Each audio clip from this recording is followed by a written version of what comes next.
ವೀಕ್ಷಕರೇ, ನಟ ದರ್ಶನ್ ಇನ್ನೇನು ರಿಲೀಸ್ ಆಗೋದೇ ಇಲ್ಲ. ನಟ ದರ್ಶನ್ ಲೈಫ್ ಮುಗ್ದೇ ಹೋಯ್ತು.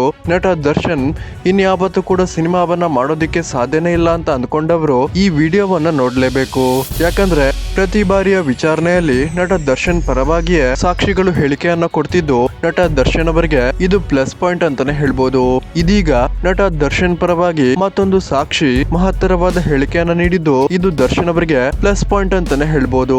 ವೀಕ್ಷಕರೇ, ನಮ್ಗೆಲ್ಲರಿಗೂ ಕೂಡ ಗೊತ್ತಿರೋ ಹಾಗೆ ರೇಣುಕಾಸ್ವಾಮಿ ಕೊಲೆ ಕೇಸ್ನಲ್ಲಿ ನಟ ದರ್ಶನ್ ಅವರ ಬಗ್ಗೆ ರೇಣುಕಾಸ್ವಾಮಿಯ ತಾಯಿಯ ಬಳಿ ಕೇಳಿದಾಗ ರೇಣುಕಾಸ್ವಾಮಿ ತಾಯಿ ಪೊಲೀಸರ ಮುಂದೆ ಕೊಟ್ಟಂತ ಹೇಳಿಕೆಗೂ ಕೋರ್ಟ್ ನ ಮುಂದೆ ಕೊಟ್ಟಂತ ಹೇಳಿಕೆಗೂ ಅಜಗಜಾಂತರ ವ್ಯತ್ಯಾಸವಿದ್ದು ನಟ ದರ್ಶನ್ ರೇಣುಕಾಸ್ವಾಮಿ ಕೊಲೆ ಮಾಡಿದ್ದಾರೆ ಅಂತ ನಮ್ಗೆ ಹೇಳೋದಿಕ್ಕೆ ಆಗಲ್ಲ ಅಂತ ರೇಣುಕಾಸ್ವಾಮಿ ತಾಯಿ ಹೇಳಿದ್ದು ಇದು ಸಾಕಷ್ಟು ಚರ್ಚೆಗೆ ಕೂಡ ಕಾರಣವಾಗಿದ್ದು ನಮ್ಗೆಲ್ಲರಿಗೂ ಕೂಡ ಗೊತ್ತೇ ಇದೆ. ಅದ ನಂತರ ರೇಣುಕಾಸ್ವಾಮಿ ಕೇಸ್ನಲ್ಲಿ ನಟ ದರ್ಶನ್ ಅವರ ವಿರುದ್ಧವಾಗಿ ಸುಳ್ಳು ಸಾಕ್ಷಿಗಳನ್ನ ಸೃಷ್ಟಿ ಮಾಡಿದ್ದಾರೆ ಅಂತ ನಟ ದರ್ಶನ್ ಅವರ ವಿರುದ್ಧ ನ್ಯಾಯಾಲಯಕ್ಕೆ ತಪ್ಪು ಮಾಹಿತಿಯನ್ನು ಕೂಡ ಕೊಟ್ಟಿದ್ದಾರೆ ಅಂತ ದರ್ಶನ್ ಪರ ವಕೀಲರು ರಿವೀಲ್ ಮಾಡಿದ್ದು ಇದೀಗ ದರ್ಶನ್ ಪರ ವಕೀಲರು ಮತ್ತೊಂದು ಮಹತ್ತರವಾದ ದಾಖಲೆಯನ್ನ ರಿಲೀಸ್ ಮಾಡಿದ್ದಾರೆ.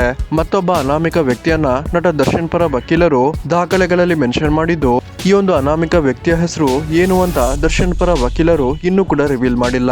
ಆದ್ರೆ ಈ ಅನಾಮಿಕ ವ್ಯಕ್ತಿ ದರ್ಶನ್ ಪರವಾಗಿ ಸಾಕ್ಷಿಯನ್ನ ಹೇಳಲಿದ್ದು ಎಲ್ಲಾ ಸಾಕ್ಷಿಗಳನ್ನ ಪರಿಗಣಿಸಿ ಇನ್ನು ಕೇವಲ 1 ತಿಂಗಳಲ್ಲಿ, ಅದರಲ್ಲೂ ಏಪ್ರಿಲ್ ತಿಂಗಳೊಳಗೆ ನಟ ದರ್ಶನ್ ಅವರಿಗೆ ಬೇಲ್ ಸಿಕ್ಕೇ ಸಿಗುತ್ತೆ ಅಂತ ಅಭಿಮಾನಿಗಳಿಗೆ ದರ್ಶನ್ ಪರ ವಕೀಲರು ಭರವಸೆಯನ್ನ ಮೂಡಿಸಿದ್ದು ನಿಮ್ಗೆ ಇದರ ಬಗ್ಗೆ ಏನನಿಸುತ್ತೆ ಅನ್ನೋದನ್ನ ದಯವಿಟ್ಟು ಕಮೆಂಟ್ ಮೂಲಕ ತಿಳಿಸಿ.